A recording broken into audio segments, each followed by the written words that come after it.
کاشتکار خبردار، کالے دانے والی غیر منشور شدہ گندم۔ صوبہ پنجاب میں گندم کی کاشت، لیکن بعض ذرائع سے سوشل میڈیا پر کالے دانے کی گندم کی تشویش جاری۔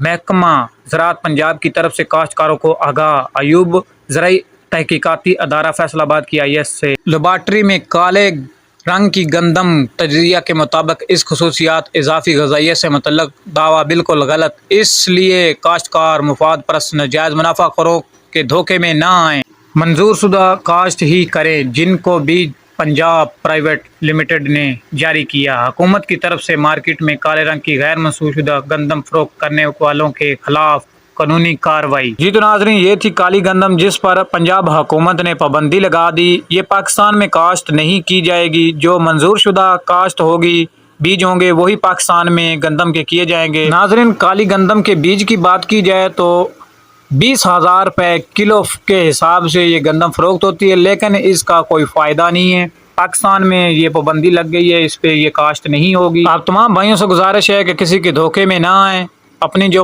گورنمنٹ سے منظور شدہ بیج ہیں وہی کاشت کریں۔ جی تو ناظرین، امید کرتا ہوں آپ کو ویڈیو پسند آئے گی۔ ویڈیو اچھی لگے تو چینل کو سبسکرائب کر دیں، لائک کر دیں اور کمنٹ سیکشن میں اپنی رائے کا اظہار ضرور کریں تاکہ آپ کو ایسی انفارمیشن بر وقت ملتی رہے۔